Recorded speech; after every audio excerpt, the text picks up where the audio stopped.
I did not want a cat. And yet I became a cat owner. The cat had just wandered into our yard, and my wife fed it. And if you're aware of intergalactic law, that means you are now a cat owner. The cat stuck around, and it very quickly wormed its way into our hearts. We named it June because it had showed up in the month of June, and we weren't feeling very creative at the time. So this cat, June, came into our lives and became dear to the entire family until eventually my wife and I got divorced. And then I didn't see June anymore. And it wasn't because my wife had taken June with her. It was because apparently, and I didn't know this, June hated men. June had been left behind in the house when my wife left, but all of a sudden was nowhere to be found. She hated men, and there were only men in the house. There were 3 men, so she was constantly hiding in the basement. The only time I ever saw her was if I had a date over, and all of a sudden she's up winding around my date's legs. She's like, "Oh, what a nice cat." And I'm like, "Nice to see you. I've been cleaning your shit up for the last 6 months." So that went on for quite a while. And I was downstairs scooping the poop, and I saw June out of the corner of my eye, and I could tell something was wrong. She was drooling profusely. So I set up an appointment for the vet, and I got into the vet, and the vet said, "Well, your cat has mouth cancer. And unfortunately, your cat's very old. There's things we could do. We could try chemo, we could try radiation, but at the end of it all, you're still gonna have a really old cat." I said, "So what do I do?" And this vet said, "Well, we can do this and we can do that, but really it's just about trying to make her comfortable. And then, when the time comes, you'll have to make that hard call." I said, "Well, how will I know when the time's come?" And the vet had heard my stories of the cat, and she said, "Well, the cat will start to be nice to you." Okay, so I kept on scooping the poop and putting the food in, which magically disappeared, and making sure there was water for months on end, until eventually one day I'm sitting at my computer and there's no date in sight, and the cat's whining among my legs and purring.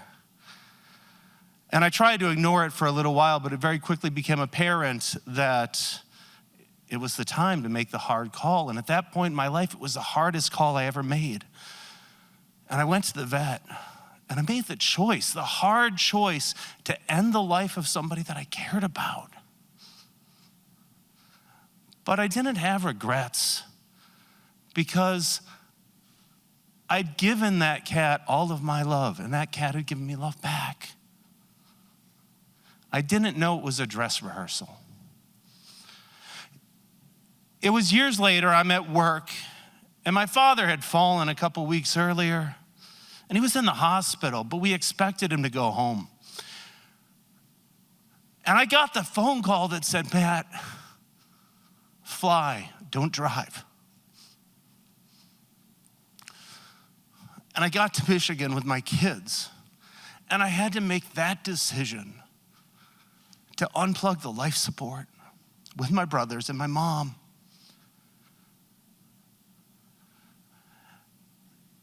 And before we made the decision, they gave us each the opportunity to have a few minutes alone.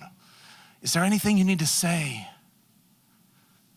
And I thought, and I realized that between my dad and I, there was nothing unsaid. He knew that I loved him.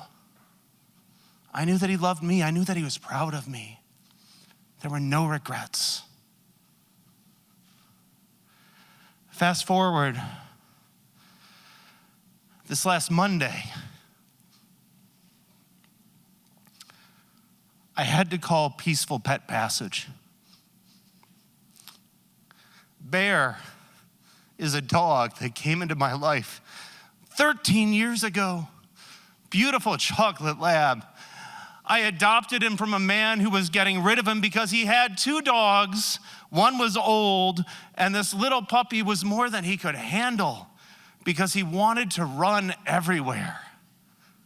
He had so much energy this man couldn't handle, and he was looking for somebody And I was that somebody. I had 2 young kids. I wanted them to grow up with a dog. And I was looking for that dog that had that lust for life because I wanted that in my house. And he brought it. He brought it with style.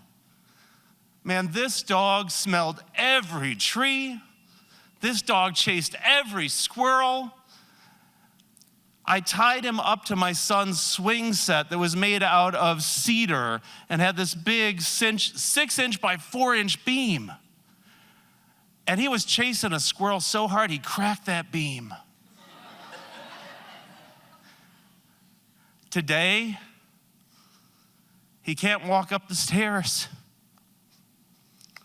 He's challenged to walk across the room. So I had to make that call for him.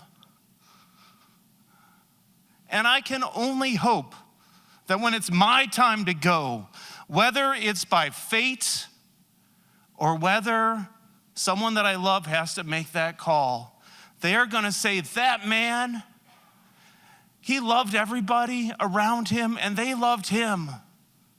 And he left no word that needed to be said unsaid. And God damn it, that man chased squirrels. No regrets.